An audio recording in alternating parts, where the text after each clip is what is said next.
여러분 안녕하십니까? NWS 내외방송 뉴스를 시작하겠습니다. 조국 법무부 장관 후보자에 대한 의혹이 꼬리를 무는 가운데 이번에는 후보자의 딸에 대한 의혹이 불거졌습니다. 조 후보자 딸은 부산대 의학전문대학원에서 성적 미달로 2번이나 유급했지만 6학기 동안 200만 원씩 총 1,200만 원의 장학금을 받은 것으로 나타났습니다. 국회 교육위원회 소속 자유한국당 곽상도 의원은 어제 보도자료를 내고 여권 주요 인사인 조 후보자의 딸이 황제 장학금을 받은 게 아닌지 의심된다며 특혜 의혹을 제기했습니다. 곽 의원이 공개한 부산대 장학금 지급 자료에 따르면 조 후보자의 딸 조모 씨는 2015년 이 학교 의전원에 입학한 뒤 2016년부터 2018년까지 매 학기 200만 원씩 1,200만 원의 장학금을 받았습니다. 하지만 조 씨는 2015년 1학기 3과목을 낙제해 유급됐고 장학금을 받던 2018년 2학기에도 한 과목을 낙제해 유급됐습니다. 더불어민주당 이인영 원내대표는 후보자는 물론 가족과 관련한 무책임한 공격과 신상털기 인사청문회가 계속되고 있다며 자유한국당의 조국 법무장관 후보자에 대한 공세를 비판했습니다. 이인영 원내대표는 어제 오전 국회에서 열린 최고위원 회의에서 한국당이 검증 대상이 아닌 가족에 대한 낭설을 의혹으로 만들고 있다며 국민들은 가족에 대한 지독한 인권 침리라는 걸 지적하고 있다고 밝혔습니다. 이 원내대표는 한국당이 청문회 날짜는 잡지 않고 뜬 소문만 가득하게 만들고 있다며 변죽만 올리는 청문회로 전락시키지 말고 국회는 후보자의 역량과 자질을 검증해야 한다고 주장했습니다. 성윤모 산업통상자원부 장관은 대규모 사업의 빠른 추진을 위해 예비타당성 조사 면제 절차를 곧 마무리할 계획이라고 밝혔습니다. 성 장관은 국회의원회관에서 열린 더불어민주당 소재부품 장비인력 발전특위 회의에 참석해 연구개발비 지원 사업 등을 위한 계획을 설명하면서 이렇게 강조했습니다. 또 산업부는 과감하고 혁신적인 연구개발이 가능하도록 제도 개선을 완료했고 8월 말까지 사업을 확충할 계획이라며 내년 소재부품 장비 관련 예산도 재정당국과 협의해 최대한 확보하도록 노력 중이라고 말했습니다. 네, 얼마 전 한강에서 발견된 몸통 시신 사건, 정말 충격이었는데요. 이른바 몸통 시신 사건의 피의자 39살 A가 구속됐습니다. 의정부지법 고양지원은 18일 밤 살인과 사체 손괴, 사체 유기 등 혐의를 받는 숙박업소 종업원 A에 대한 구속영장을 발부했습니다. A는 혐의를 인정하면서도 피해자가 먼저 시비를 걸었다고 주장했습니다. 이어 고인이 된 피해자에게 다음 생애에 또 그러면 너 또 죽는다는 막말을 쏟아내서 다시 한번 충격을 주고 있습니다. 금융감독원이 불안전 판매 논란이 일고 있는 금리 연계형 파생 결합 상품을 판매한 우리은행과 KB 하나은행 등을 상대로 합동 검사에 들어갈 계획입니다. 금감원의 실태 조사 결과 국내 금융회사의 금리 연계 파생 결합 상품 판매 잔액은 8,224억 원으로 우리은행 4,012억 원, KB 하나은행은 3,876억 원 등 은행에서 전체 판매 잔액의 99%가 판매된 것으로 드러났습니다.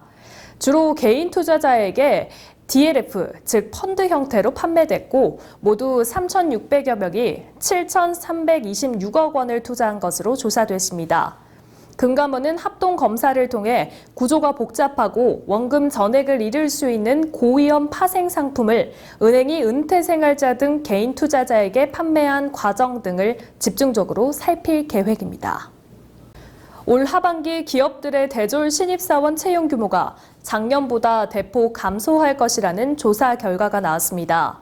취업포털 인크루트가 상장사 2,212곳의 채용 계획을 조사한 결과 응답한 699개사 가운데 66.8%가 올 하반기 신입사원 채용 계획을 확정한 반면 채용 계획이 없다는 상장사도 11.2%나 됐습니다.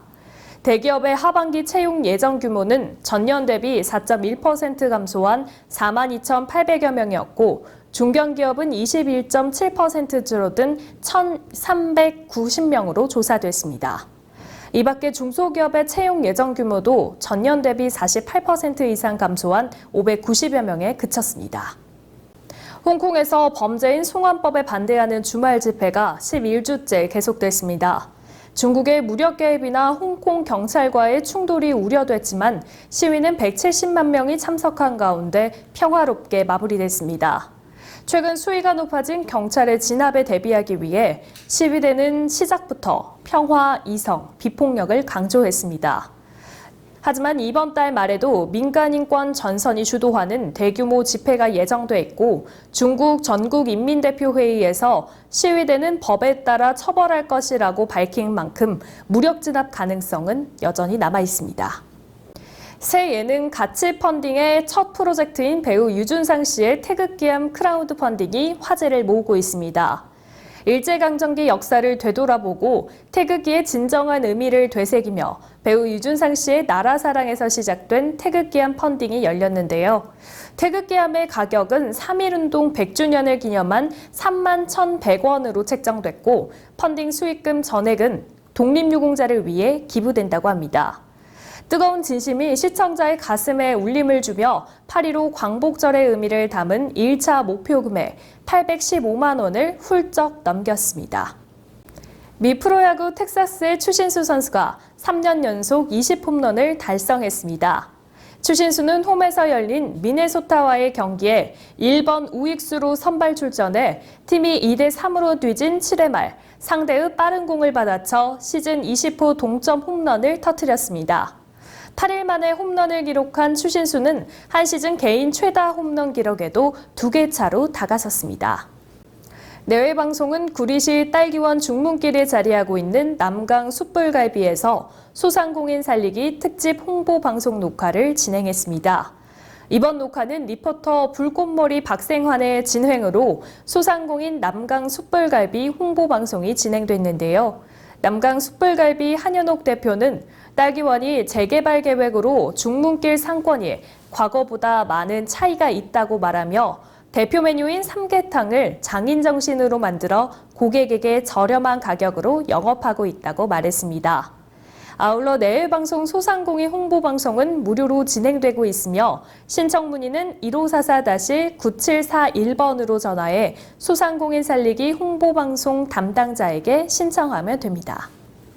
네, 한풀 꺾인 더위로 폭염에 대한 답답함이 좀 가셨을 것 같습니다.